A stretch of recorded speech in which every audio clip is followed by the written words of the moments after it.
Hi viewers. இன்றைக்கு இந்த காணொளியில் என்ன பார்க்க போகிறோம்டா, ஒரு லெராவல் ப்ராஜெக்டை வந்து ஜிட்ஹப்பில் எப்படி புஷ் பண்ணுறது என்றதை பற்றி தான் இந்த காணொளியில் பார்க்க போகிறோம். இப்போ இந்த வீடியோவை முழுசாக பார்த்தா தான் என்னென்ன ப்ரொசீஜர் இருக்குன்றது உங்களுக்கு தெரியும். இப்போ வந்து அதுக்கு முதல் நீங்கள் நியூ வியூவர்ஸாக இருந்தால் எனது சேனலுக்கு சப்ஸ்கிரைப் செய்யுங்கோ, அதோட உங்களுடைய சப்போர்ட்டையும் தாங்கோ. இப்போ வீடியோக்குள்ளே போகலாம். ஃபஸ்ட்டாக வந்து நீங்கள் வந்து உங்களோட ப்ராஜெக்ட் ஃபோல்டரை வந்து ஓப்பன் பண்ணுங்க. அதில் வந்து போய் சிஎம்டி என்ற கமாண்டை கொடுத்து சிஎம்டி ப்ராம்ப்டை ஓப்பன் பண்ணுங்க. பிறகு என்ன செய்யணும்னுக்க கோட் ஸ்பேஸ் டாட் என்ற கமாண்டை கொடுத்து இங்கே விசுவல் ஸ்டுடியோ கோட்டை ஓப்பன் பண்ணுங்க. இது ஆட்டோமேட்டிக்காக விசுவல் ஸ்டுடியோ கோட்டை ஓப்பன் ஆகும்.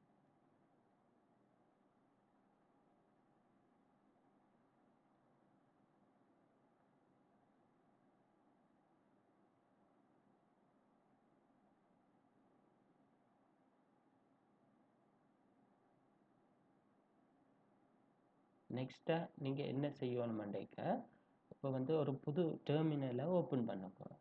அதுக்கு நான் டெர்மினல் என்ற இதுக்கு போய் நியூ டெர்மினல் என்ற ஆப்ஷனை கிளிக் பண்ணுறேன். இதில் வந்து ஃபஸ்ட்டாக வந்து நீங்கள் என்ன செய்யணும்னுக்க ஜிட் இனிட் என்ற கமாண்டை இந்த ஜிட் இனிட் என்ற கமாண்டை கொடுக்குறதுன்ற நோக்கம் வந்து இந்த ஜிட்டை வந்து இந்த ப்ராஜெக்டில் இனிஷியலைஸ் பண்ணுது. அடுத்த கமாண்ட் வந்து ஜிட் add ஸ்பேஸ் விட்டு டாட் என்ற கமாண்டை கொடுங்க. இது வந்து இந்த ப்ராஜெக்டில் இருக்கிற எல்லா ஃபைலையும் வந்து ஆட் பண்ணுது. நெக்ஸ்ட்டாக வந்து நீங்கள் கொடுக்க வேண்டிய கமாண்ட் ஜிட் commit ஸ்பேஸ் விட்டு -m போட்டு ஸ்பேஸ் விட்டு பிறகு என்ன செய்யணும்னா உங்களுக்கு விருப்பமான ஒரு மெசேஜை வந்து கொடுக்கலாம். இதில் வந்து நான் ஃபார் எக்ஸாம்பிள் நான் இனிஷியல் கமிட் போடுறேன்.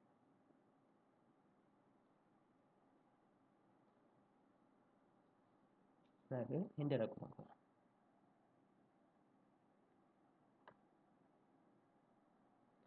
பிறகு என்ன செய்யணும்னுக்க நீங்கள் வந்து இனி ஜிட்ஹப்புக்கு போகணும்.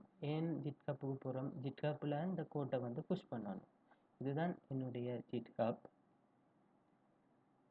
இப்போ வந்து அந்த ப்ராஜெக்டை வந்து இந்த ஜிட்ஹப்பில் வந்து நீங்கள் புஷ் பண்ணணும். ஸோ என்னென்னு புஷ் பண்ணுறதுக்கு வந்து நீங்கள் ஒரு ரிப்போசிட்ரியை க்ரியேட் பண்ணணும். ஸோ நீங்கள் இதுக்கு போய் ஒரு ரிப்போசிட்ரியை வந்து க்ரியேட் பண்ணணும். இதில் வந்து ரிப்போசிட்ரின்ற நேம் கேட்குது. நான் ஃபார் எக்ஸாம்பிள் டாஸ்க் என்ற ரிப்போசிட்ரியை க்ரியேட் பண்ணுறேன். பிறகு வந்து நீங்கள் வந்து இதை பப்ளிக்லேயே விடுங்க. மற்றது இதில் at text me at README file இது வந்து நீங்கள் ஆப்ஷனலாக இதை ஆட் பண்ணலாம், இல்லாட்டி உங்களுக்கு தேவையை பொறுத்து. நெக்ஸ்ட் வந்து கிரியேட் ரிப்போசிட்ரி என்ற பட்டனை கிளிக் பண்ணுங்க.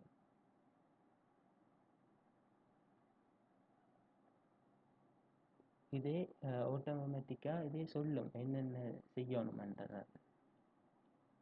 இப்போ நீங்கள் அடுத்ததாக என்ன செய்யணுமென்றைக்க உங்களோட ஜிட்ஹப்புக்கு போங்க.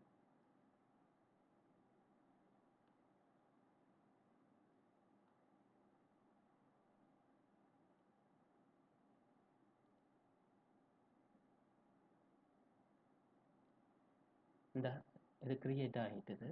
பிறகு இந்த டாஸ்க் இந்த ரிப்போசிட்டரிக்கு போங்க.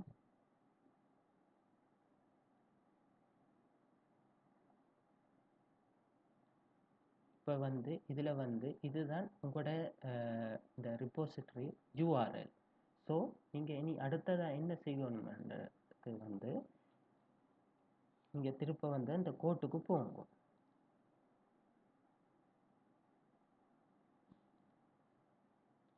கோட்டுக்கு போய் ஜிட்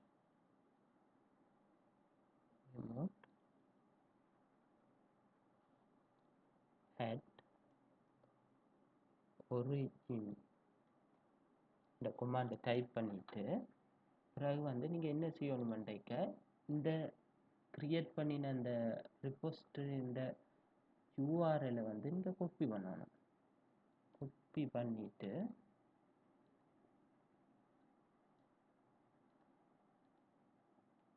இதில் பேஸ்ட் பண்ணணும். பேஸ்ட் பண்ணிக்கொண்டு இந்த இடத்துல பிறகு என்ன செய்யணும்ன்றீங்க, git push -u origin master இந்த command டைப் பண்ணி போட்டு என்டர் கொடுங்க.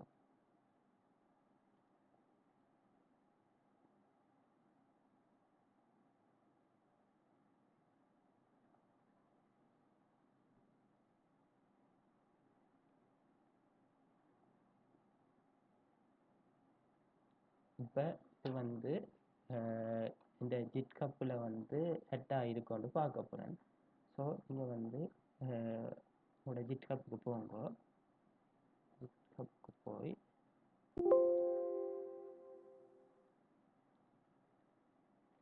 ரீப்ரெஸ் செய்தீங்கன்னா இந்த உங்களோட ப்ராஜெக்ட் வந்து அப்படியே வந்துட்டுது.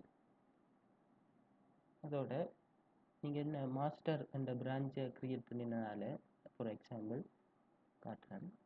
இதில் வந்து நீங்கள் வந்து மாஸ்டர் என்ற பிரான்ச்சை தான் க்ரியேட் பண்ணுவீங்க. ஸோ இது வந்து மாஸ்டர் என்ற பிரான்ச்சில் வந்து இந்த கோட் வந்து அப்லோட் ஆகிருக்கு.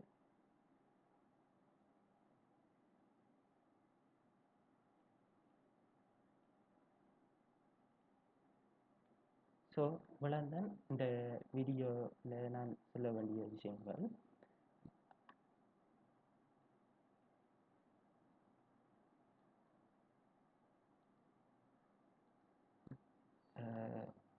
அதோட உங்களுடைய ஃபீட்பேக்கையும் தாங்கோ. அப்படின்ற தான் அடுத்தடுத்த காணொலிகள் போடுறதுக்கு எனக்கு மோட்டிவேட்டாக அமையும். தேங்க்ஸ் ஃபார் வாட்சிங். Subscribe my channel. Thank you. Bye by.